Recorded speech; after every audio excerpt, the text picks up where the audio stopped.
When hope is gone, undo this lock and send me forth on a moonlit walk. Release restraint level 0.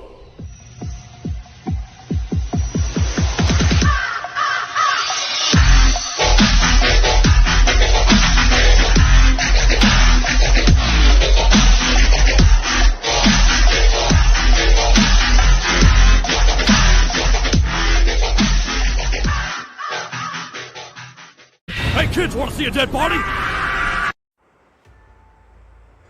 Hi guys, this is the Void of the Ravenclaw. Welcome back to another fanfiction story. If you like this type of content, smash the like button and subscribe for future videos and updates that I do post on my community tab frequently with access to any of my early content. Check out the Discord. This is The Bargain Between an Evil God and a Villain, Part 20. Inferno continued to gauge his opponent cautiously, then rushed forward. Izuku moved as soon as he did. Inferno threw a strike with his fist, only for his fist to go right through Izuku's afterimage. That's when Grimm hit Inferno in the side of the face with his fist, sending Inferno to slide backwards from the force of the strike across his face. Inferno spit out some blood out of his mouth and wiped the blood with his forearm. Okay, so that's how you want to play it. I'll give you credit, Grimm. You're good. You're outright dangerous, but I'm no fool. Physical power, your quirk, are all dangerous in their own right. But what makes you really dangerous is not your physical capabilities or your quirk. I could clearly see it in you. Your most deadly tool is not some sort of power, is your mind. I see you notice. If I didn't, I know people like you. And they all eventually end up defeated by my hand, if they're not outright killed off. Well, you talk a big game, Inferno. Let's see you back it up. Let's kick it up a notch, shall we, my angry, fiery friend? We're not friends, insect.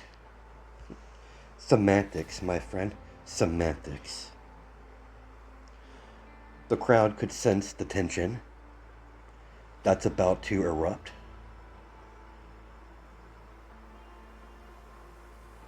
The crowd cheering, wanting blood. And both opponents could sense it. They charge at each other, exchanging powerful blows with each other. Then Inferno would strike Grimm, and Grimm would counterattack with devastating accuracy. Inferno leaped backwards, then unleashed two powerful fire fists towards his direction. The two large waves of fire heading towards Izuku, coming in fast. Izuku could feel the heat from his position. The fire streams or blasts are powerful, nowhere near the level of blue fire, but close enough. He immediately clapped both of his hands towards the flying flame, heading towards the direction, and made a small thunderclap, dissipating the fire harmlessly. Holy shit, did you see that, Dobby? Yeah, I saw it, Toga. He clearly has super strength, or his body has been modified somehow. How did you deal with this, his strength, when you fought this Grim? He didn't use any of that strength on me, yes. When I fought him, he was strong, but he never displayed anything like this in my fight with him. So my darling has secrets. Interesting. Let's keep watching to see what else he has in store for us. As Toga turned her full attention towards the battle between Grim and Inferno, their battle continues, getting more brutal as they increase their speed, as their fists collided, making slight wind pressure as they broke off contact and began to circle around each other, gazing for any weakness they could capitalize on. Inferno could sense immediate danger and begin to dodge out of the way of bone spears bursting through the ground. He looked up as Inferno eyes widened slightly as there were several dozens of blaster skulls materializing right above him, charging up energy from their mouths as they all fire at the same time in his direction.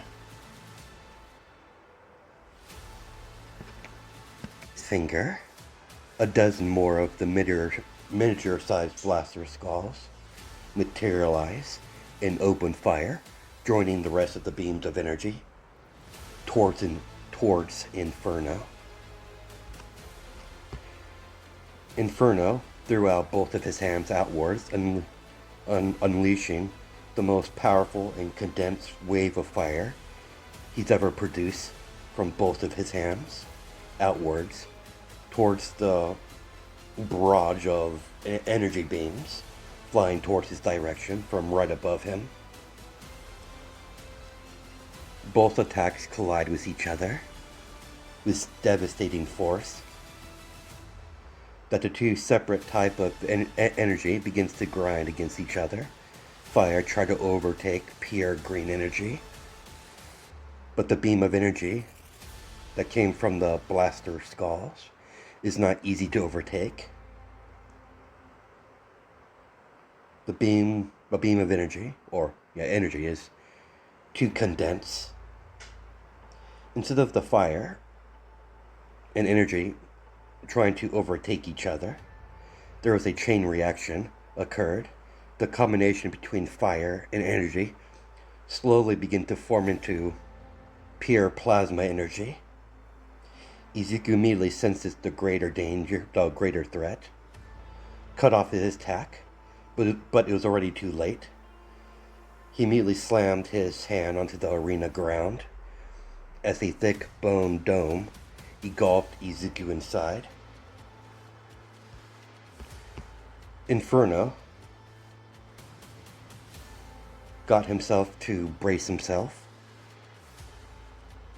Meanwhile, the arena defense is activated, so the audience don't get caught up in the explosion, as some sort of energy barrier engulfed the entire arena.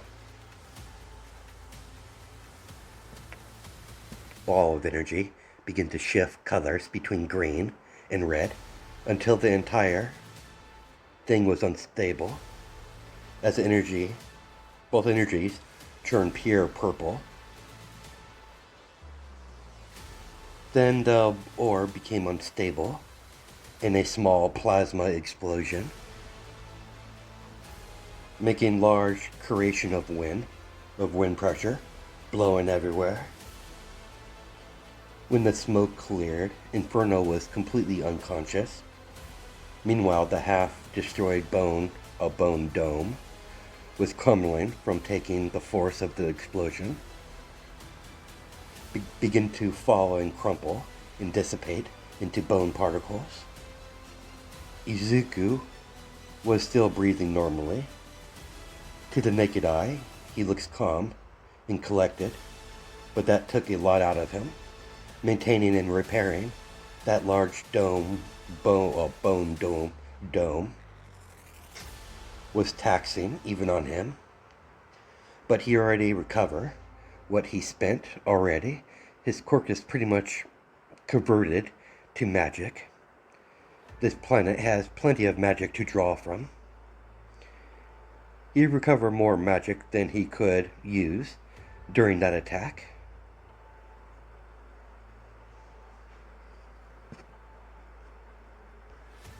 Defensive measure he took, making that bone dome. It required a lot of magic, but he was easily to recover what magic he used. But he didn't walk away unscathed. It was rough on his body. Nothing he couldn't handle. But he acknowledged the slight limitation he's going to have to work on. His body is not used to being exposed to this magic. He knows his quirk is slowly relying on magic to operate now because of the deal he made with Zelik. But he'll adjust to the new type of energy source to feel his quirk. Despite the chain reaction between his attacks and infernos and the crowd excitement, it did not lessen. It had the opposite effect. That only made the crowd cheer even louder, completely thrilled of the most exciting match they've seen so far. Izuku left the ring when the announcer announced he was the winner, as they dragged off Inferno to the infirmary to get him patched up. Meanwhile, Izuku entered the waiting area with the rest of the competitors.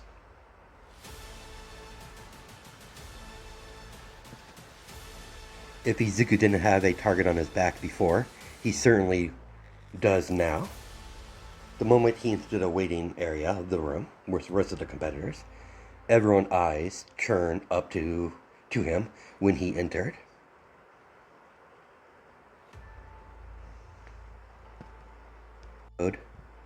No sign he noticed or cared, and made his way back to the seat where he was prior, next to River.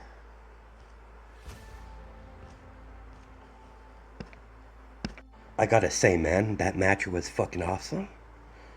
I fucking loved it. It was very entertaining. That explosion at the end was a nice touch. You definitely know how to display a show. Unfortunately, the bad side of things, I believe everyone thinks you're a threat now. They'll be going after you harder than ever.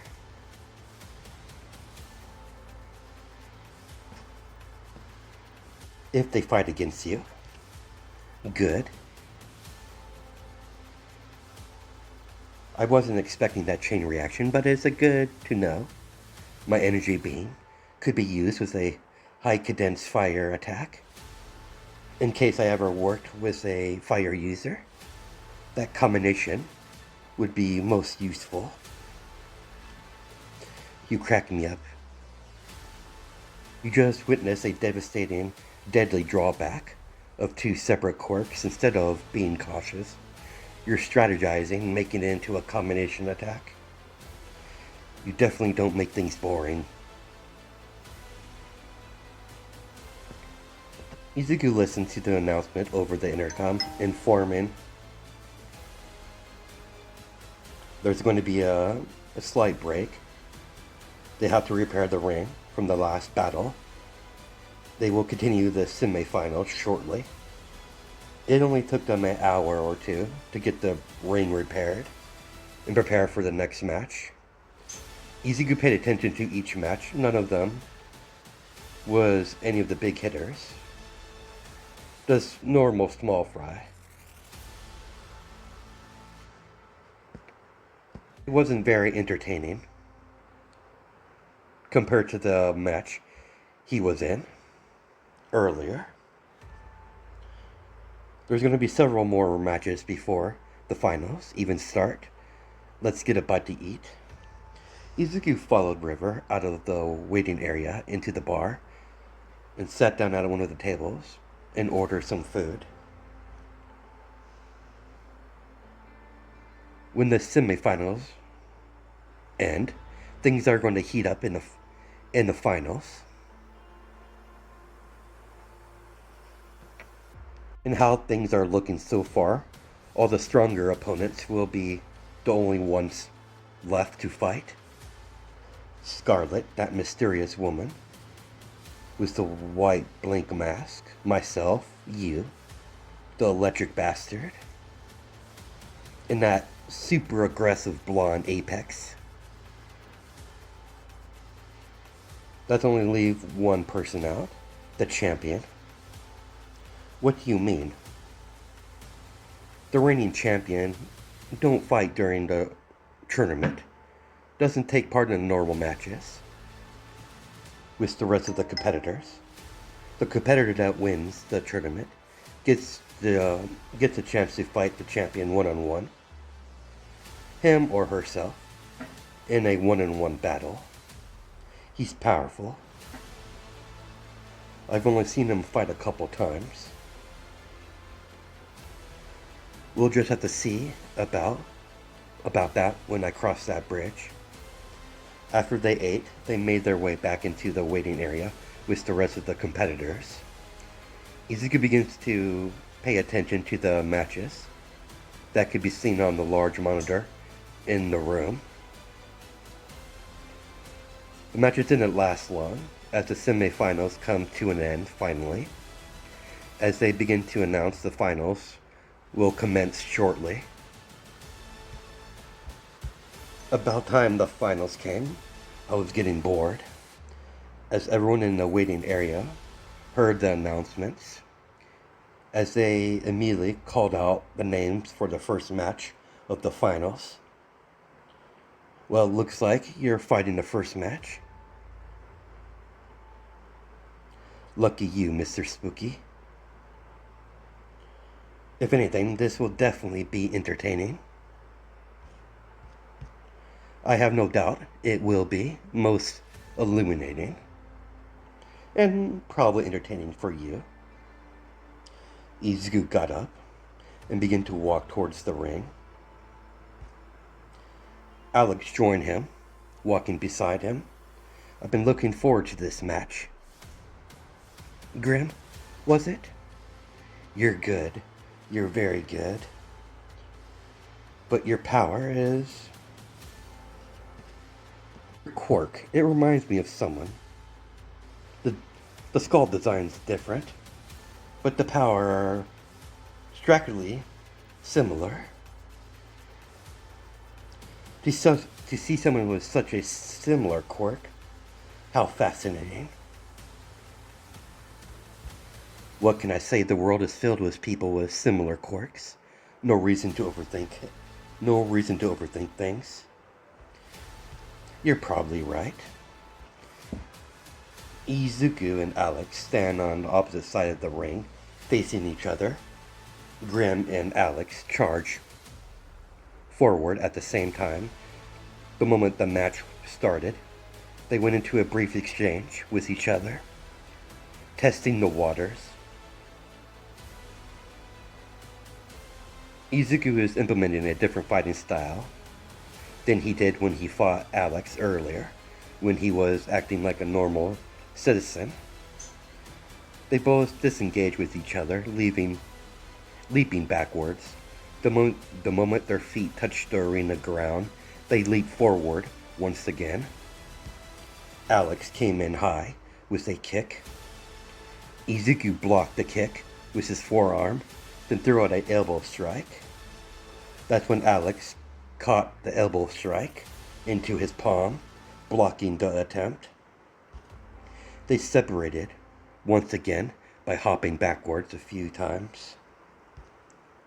That's what I'm talking about. as a massive grin formed on Alex's face. Blue electricity begins to emanate all over Alex's body. Then he created several floating electric orbs, floating around him. One by one, they begin to shoot forward.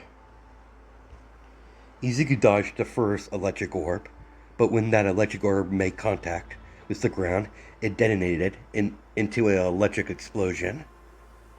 As bursts of electricity scattered, Izuku was far enough from the electric explosion to not get caught into it.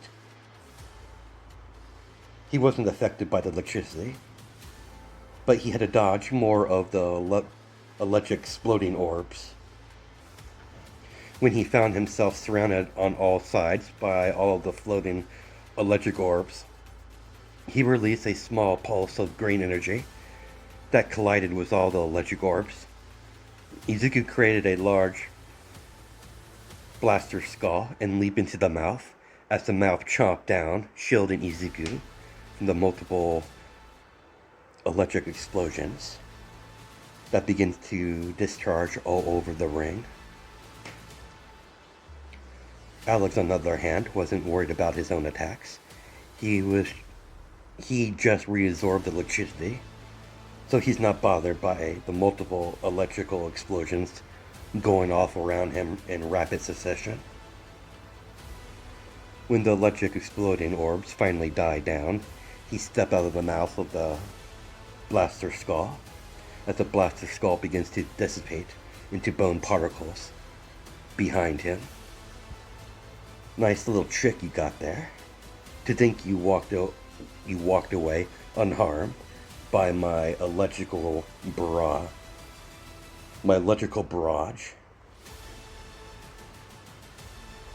I'm going to enjoy this.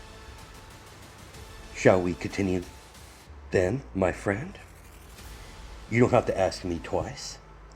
They both charged towards each other, exchanging blows with each other. Alex would channel electricity through his body to make his movements faster, supercharge his muscles to make him stronger. Izuku would match his pace and strength, but each time they would try to exchange blows with each other, they would block each other's attacks, preventing each other from making a solid strike. Then Alex finally land a solid electrified punch across Izuku's face, moving lightning fast. Landing a solid hit across Grimm's face, sending him skidding backwards. Izuku immediately had to dodge out of the way of several electric bolts flying towards his direction. Izuku found himself completely surrounded by several electric bolts, heading direction on all sides. Izuku had a massive grin on his face. Then he moved, faster than a naked eye could witness. Alex could only caught glimpses of his movements. He grabbed one of the electric bolts in his hand and used it to reflect the other electric bolts. To everyone else, it seems like he reflected all of them at the same time, as all the electric balls was reflected in different directions. As he threw the electric bolt in his hand towards Alex, Alex got hit by his own electric bolt in his chest, surprising him, making him go flying into the electric cage.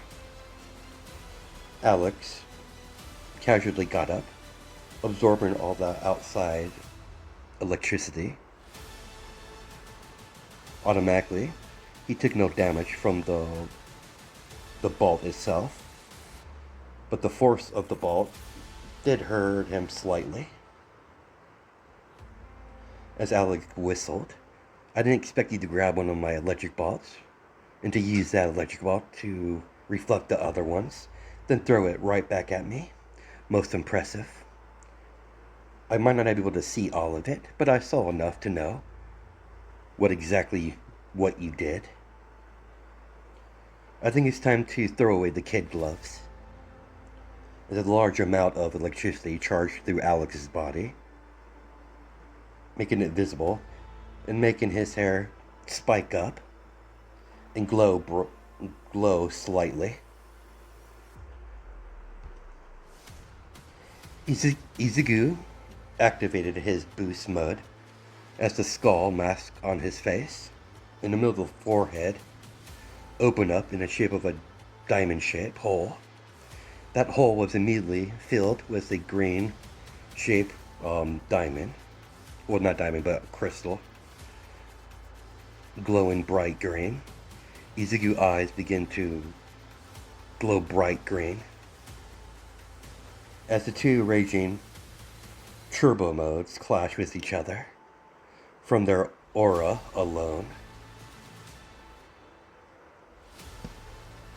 they both move fast in a flash.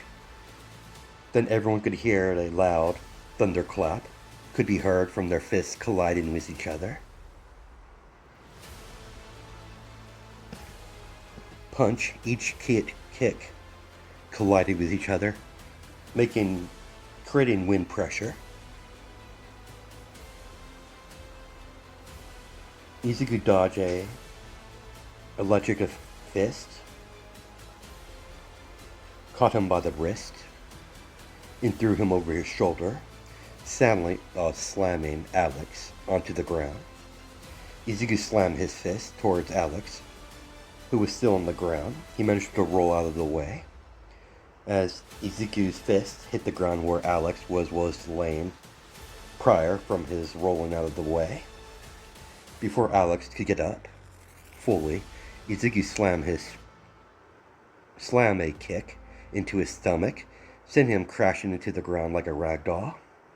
Izuku rushed forward, but Alex was ready for him. He dodged an initial attack, then grabbed Grim by the face and slammed him into the electrical cage. He had his free hand onto the electrical cage itself, supercharging his attacks. Izuku broke out of his grip and grabbed Alex by the face and slammed him into the electrical cage. Let's see how much you can actually absorb, shall we? As he increased the pressure of his grip, digging him further into the fence that's electrocuting him.